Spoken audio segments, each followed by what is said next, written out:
I want to take a little time to share some general thoughts about mobility that might help you, inspire you, or motivate you to go ahead and build mobility into each and every one of your days. I want to go ahead and talk to you from a 60-plus-year-old body, a body that started working on mobility when he was 40 years old because he had gotten injured as a result of not being mobile. That's my story. I don't know what yours is, but I want to prevent you from having to go through what I did to learn about mobility the more challenging and hard way, which was through injury. But let's talk a little bit about mobility first of all, and why do we lose it? Why do we get tight? Well, when you look at mobility, there are multiple facets to why we get restricted. Well, number one, muscles can get tight. They can get tight because of postures we put them in for a long period of time. It can become tight because of our work, our activity level. There are a lot of reasons why muscles can become tight. However, joints can become tight as well. And we can have restricted joints. And again, why do joints get tight? Sometimes it's just part of our genetics and our heredity, but it's also something that can be mobilized and freed up. You can develop nerve tension restrictions. And this is a tricky one because the nerve flows through the muscles.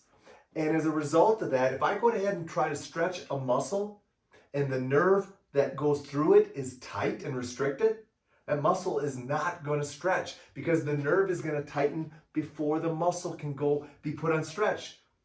And the problem is with nerve tension tightness, it doesn't like a static long-term stretch. So if you've been doing a lot of static stretching where you hold a stretch for a period of time and you're not getting any results, it could very well be that the nerve tissue is restrictive and causing you to not get results from that because nerve tissue doesn't like static stretching. So as a result, you're not going to get success with static stretching. Myofascial tightness. This is one that I forget about periodically. I foam roll, I mobilize the tissue, I free it up, I get it feeling good, and then I kind of fall off the wagon a little bit and not do it as much. And then lo and behold, I start developing some joint pain, and I come back and I'm soft tissue and foam roll the tissues around that area, and boom, my joint pain goes away. So we've got to make sure that we're checking our myofascial structures on a regular basis. Maybe not foam rolling every day. And if you find that foam rolling goes well, you may not need to do it. However, your myofascial structures have to be cleared. We know that. And if they're restricted, if you foam roll and it's painful, you need to go ahead and that's where you need to start. Because the myofascial structure is what covers the muscle. So if that's not mobile, there's no way you're going to be able to get after the tissue of muscle underneath that fascia. So you have to free that myofascial structure up first. And lastly, one that people don't look at a lot, stability. If we don't have stability as we lengthen our body, as we reach our arms way out, or if we take big strides, we don't have that stability, we're not going there. Our body is naturally going to go ahead and protect us by not allowing us to use large amplitude movements, which is something I've talked to you about in the past because I think with resistance bands, it's easy to go ahead and bring in larger amplitude movements, but you've got to go ahead and understand that stability may be keeping you from really truly mobilizing your body. So there are a lot of reasons. How do we go ahead and wrap ourselves around addressing these? And how do we know which one is going to be what we need to work on most? Don't concern yourself with that. Concern yourself with doing this. Number one, working on mobility each and every day. And work on it both on your feet, but also maybe off your feet. See, if you're on your feet, you immediately are bringing in stability. So now you're not only mobilizing the tissues, but you're also stabilizing at the same time. Versus like the band stretching for my hips, I'm laying on my back. So I'm really just working a lot on mobilizing the tissues and mobilizing the joint. I'm not really working on stability as much, even though I'm using a band that has resistance. So go ahead and change it up. Work on different types of mobility each and every day. When you're working on your mobility, don't have an agenda all the time. Just start mobilizing your joints. Sometimes I'll just take one movement and I'll go ahead and just work on that movement for 5 minutes and see what kind of changes I get from that movement and what type of activities I can improve on from just doing that one mobility exercise. And then I'll add in more in the future. So don't always feel like you have to do everything every day. And sometimes if you know you have a really restricted movement pattern and you just start kind of slowly bumping that movement pattern, trying to make it go further, you might find that you have great results. Another thing I'll do, if I have a very restricted movement pattern, I won't go directly after it. I'll try to work around it a little bit, because interesting enough, as I work around it, I start to free up that main pattern of movement. Perfect example is hip rotation. I'll work on my hip rotation, but it's so tight. So I'll go after my hamstring mobility, I'll go after my anterior hip mobility, which is a little bit better, and then I'll come back to that hip rotation. The other thing I really focus on and try to do, make sure I'm breathing. Make sure that as I'm mobilizing, I'm truly relaxing and breathing.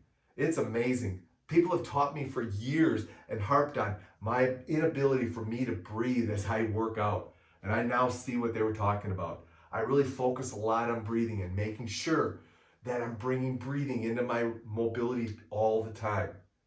The other thing I focus on a lot is rotation. Rotation of the mid-spine, rotation of the hip are two of the biggies. I really try to go ahead and make sure I work on great mobility through the hip, specifically rotation. Why rotation? Because when you look at our joints, they all can rotate. However, there's not that much rotation in some of them. There's a lot of rotation in the hip. There's a lot of rotation in the shoulders. So those areas I want to make sure are definitely rotating well. But the key is, if I just get a little bit of improvement in rotation, it's amazing how the other planes of movement, the ability to move sideways, abduct and adduct, flex and extend, all of a sudden those start getting better. So I really focus a lot on rotation for that reason. The other reason I focus on rotation, I know Father Time is going to go after that first. And interesting enough, the activities I love to do outside the gym really bring in and need a ton of rotation. And I don't want to quit doing those. So I'm going to keep focusing on rotation. Here's the key with rotation and mobility in general. Your low back loves to compensate for restrictions in different areas. For instance, my mid-spine doesn't move real well. My low back will try to pick up the difference. If my hip doesn't move real well, my low back will try to pick up the difference. You can't press your low back into doing more. The low back has some movement. It has some rotation. It has some flexion, extension, side bending. It has all that. But it's not where we get most of it. So if you try to make the low back where you get most of your movement, you're probably going to run into some issues with your low back. So how do you prevent that? By the positions you put yourself in. I love using split stance positions when I'm stretching, because it immediately puts my low back in a neutral position and it can't move forward or backward or any other direction. I like to go ahead and position myself on my feet, because that activates my trunk. If my trunk's activated, it's going to help keep that low back in a better position. And then I'm just conscious. I'm conscious of making sure I'm getting the stretch through the areas that I expect to feel, and not just be stretching through my low back. Most times your low back is more than mobile enough. It's the surrounding joints of the hip and mid-spine and shoulders and ankles that probably need more of your mobility. Lastly, build on it slow. Start slow. Pick up 5 minutes and start working on it each and every day for 5 minutes. And then add in a minute. Then add in 2.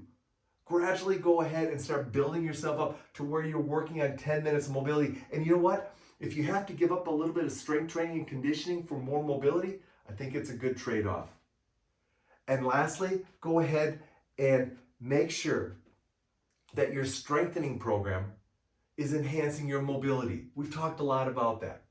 How you can go ahead and use larger amplitudes of movement, larger bases of support that'll in turn force you to mobilize those regions while you're strength training. Bands are a great way to go ahead and do it. And it's something that I really, really want you to start stressing and understanding, maybe more so this month than ever. So please go ahead and get your mobility going this month. Those are just a few thoughts. Sorry to bore you if those are long, but I want you to understand that there's a lot to mobility. It's not easy, but it's something that we have to go ahead and start working on a regular basis.